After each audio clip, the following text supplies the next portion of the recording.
And so we want to welcome you tonight to our third deacon interview, lifetime deacon interview with Joel Bragg. Church, would you welcome Joel and thank him for doing this? Joel, would you begin by telling us maybe a little bit about your background, where you grew up, and maybe how you came to know the Lord? I will do that, but first I'd like to just make a comment.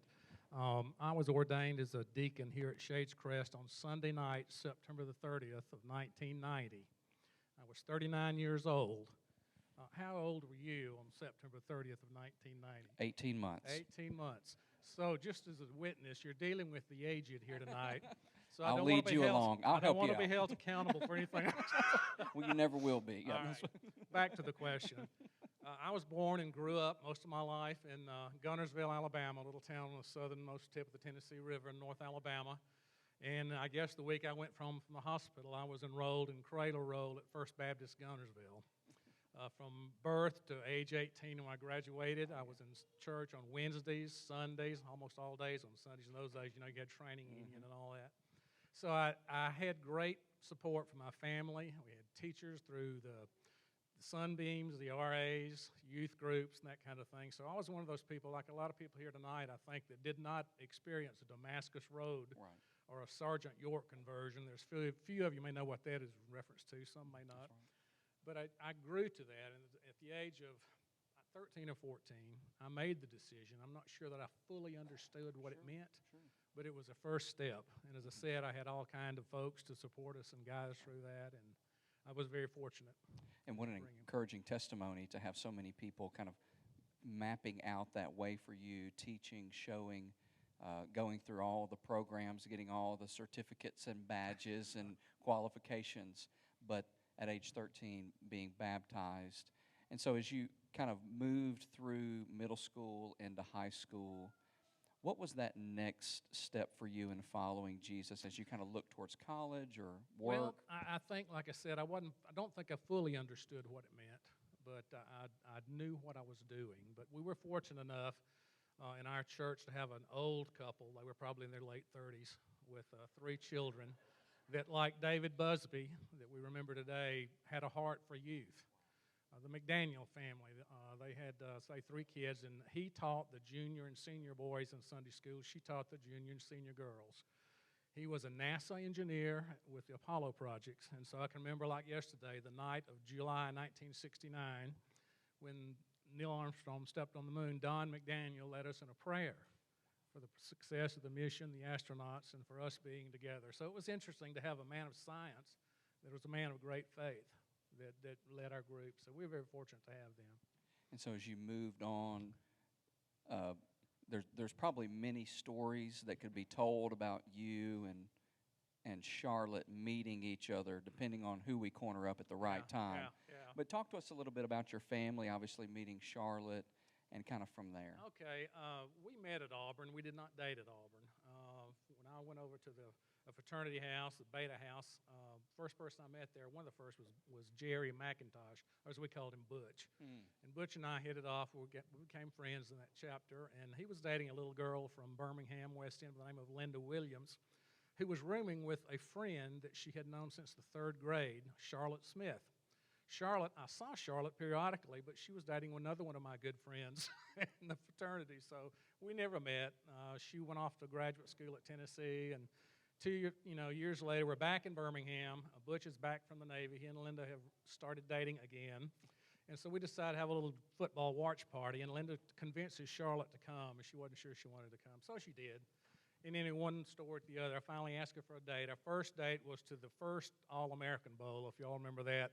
Minnesota played Mississippi State at Legion Field. Kickoff temperature was 18, and when it ended, it was 12.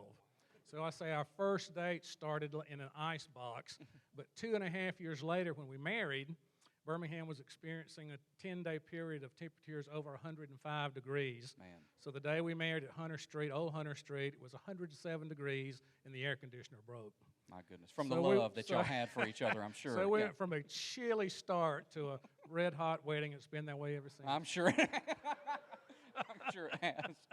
Well, talk to us about, as you both have been married. What led you to Shades Crest during that time? When we were dating and after we were married, we stayed at Hunter Street. Hunter Street was in West End. It was in the period of the White Flight, and the church was, in fact, dying. And at that point, there was no discussion of moving it. So her parents, who had been active members there for years, encouraged us, young couple, you need to find a church with young people. And in '82, that was the height of what some call the fundamentalist takeover in the Baptist Convention. And I wasn't sure that I was going to be comfortable in a Baptist church. We bought our first house on Chapel Road, and then we decided, well, we'll find a Baptist church that's close by. Didn't know anybody here. We didn't think we knew anybody here. So we come here, and it was the second Sunday of Advent, 1981, and I heard Jim Moody preach a sermon entitled, "Let There Be Peace on Earth."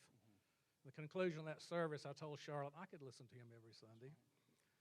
So we liked everything about the church, and as we got here, we found out that Tommy Harrelson, who was on staff, had been on staff at Hunter Street for a long time, and one of Charlotte's first grade buddies was here with his wife, Pam and Raymond Thompson. And as it turns out, our Sunday school teachers at Hunter Street had left a little bit before we got here. They're teaching our Sunday school at Shades Crest. So we've been here this year 41 years, and they've been good years, just getting started, right. Well, tell me about a memory that you might have about Shades Crest. What's something that, as you certainly have many, but what's one that that you've been thinking about? Well, most of the times at Shades Crest have been happy times. But like most churches, we've had our ups and downs, and I think just thinking about how we work through those kind of problems and issues, and always keeping on the mind of the mission of the church to minister to our people and the people on this mountain. One of the happiest times I think I can remember is, and I know it was controversial with the building of all this, but Mac Jones and Trudy Jones and Charlotte and I co-chaired the effort to raise funds to see if it were feasible to build these buildings. And, we did, and I'm glad we did, yes. Because what we would do, the growth we're having now. And we're in debt, but we'll take care of it, I'm convinced. Well, thank you for your leadership with that, and we're enjoying the facilities even now.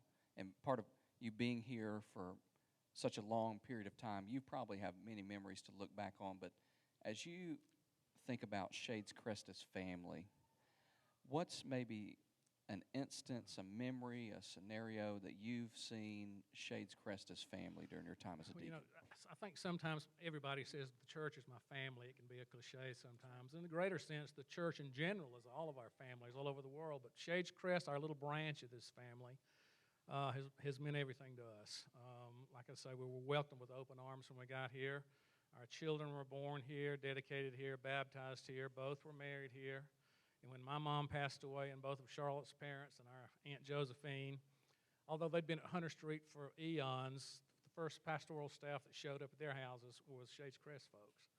And they've supported us in good times. Like most parents, we had issues with kids growing up. We had our family to share questions with. Dennis Tanner's leadership with the youth group, I can't tell you how important our church memberships have been here. When I first met Joel, and I might preface this with saying, I met Charlotte first, but then I met Joel, and Joel greets me with, "Hi, my name's Joel Bragg. I'm married to Charlotte." And I was like, "Y'all two go together?" And he was like, "Yes." And he says, "I need to let you know that I'm on the robe committee here at Shades Crest Baptist Church." And I was blank. I mean, I did not know what he was talking about. And he said, basically, you need to know that from time to time, our pastoral staff will wear robes during certain ceremonies or during certain services. And if you need help securing a robe or getting one that you like, you just come straight to me, and I'll bring it to the committee, and we'll make sure you're taken care of. But I think what as you can tell, Joel is very warm and welcoming. But what I also have appreciated deeply about Joel is he's someone who takes seriously the worship of God and wants to see others be able to worship in a way that's both reverent and expressive, in a way that connects with people.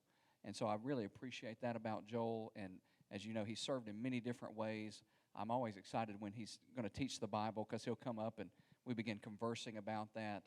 I know you found him to be that as well, but if you need to know anything about robes, so here's somebody from the robe committee that you can connect with there. But as you reflect upon your time, particularly as a deacon, what would you say about that time? Any reflective words there? Well, I thought about that, and I think the thing that impresses me most, or I thought about the most, was how much spiritual growth and maturity that offered me. Even at 39, and you're still a young fellow and a parent, and I had a lot of issues with patience. You know, in Galatians 5, when Paul's talking about the fruits of the Spirit, none of my translations use the words patience, but they do use forbearance, and I think that's the same thing. Well, I was not even let alone the room or the house when they handed out patience. So being in meetings with people like Buddy Rawson, Billy Ruth Harrison, Harold Shepard, Lois Johnson, hundreds of people, and seeing how they love this church, love these people, and work through, conflicts, issues, all with a loving attitude, helped me in my growth to try to be a little bit more patient. That's right. And what a testimony. Are you saying that raising preschoolers and being in a deacon's meeting is the same thing? Is that what you're saying? Okay, well, that's good to know. But I think, we're voting on our diaconate right now. What word of encouragement or maybe advice would you give us here as we consider how we would vote? Shades Crest has always been a close congregation. And I think it's wonderful that we have the two services now. For we have options for worship styles and ways to praise the Lord. But the only negative that I can think of is somehow we don't know each other. A lot of young couples join the rising service, or old people join the other service. Those two probably will never see each other unless they come on Wednesday night. So I would encourage us to make an effort to get to know each other. We have all kinds of ministry groups where you can do that, intergenerational lunches or whatever in groups, and do that and make an effort to do it. And one thing I would say not to do, which you've all been guilty of, is when it comes time, waiting to the last minute, getting out the directory and going down alphabetically, because believe me, we've had our share of A, B, C, D, E deacons. We need to, if you're going to do that, be creative. Start at the back or the middle, but pray about it. That's the thing to do. Get to know people and pray about it. And as far as I know, the deacons are still doing the prayer ministry. So I know our deacon, J. Elmore, calls us periodically and asks how we're doing. Do we have any prayer needs or requests? And if you don't know your deacon, when they do that, take the opportunity to invite him to lunch or come by for a call and just meet the folks and pray for the folks. So you've poured out, you've served as a deacon. What encouragement would you give us as a church family of how we can support our diaconate? Well, obviously the number one is prayer.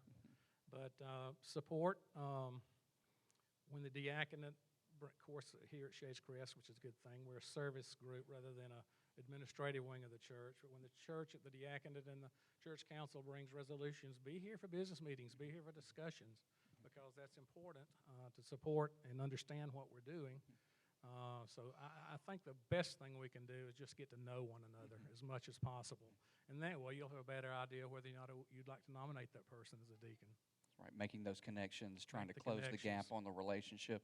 But I love the emphasis that you see, even as we're in this season of our sermon series on prayer, just drawing us back to not just trying to find people that we think might fit, but really asking the Lord for wisdom and discernment and whom we would nominate for that. Joel, is there any other closing word you might give tonight? Other than my family thanks you for all you've done for us, and we hope we'll be able to do that for others.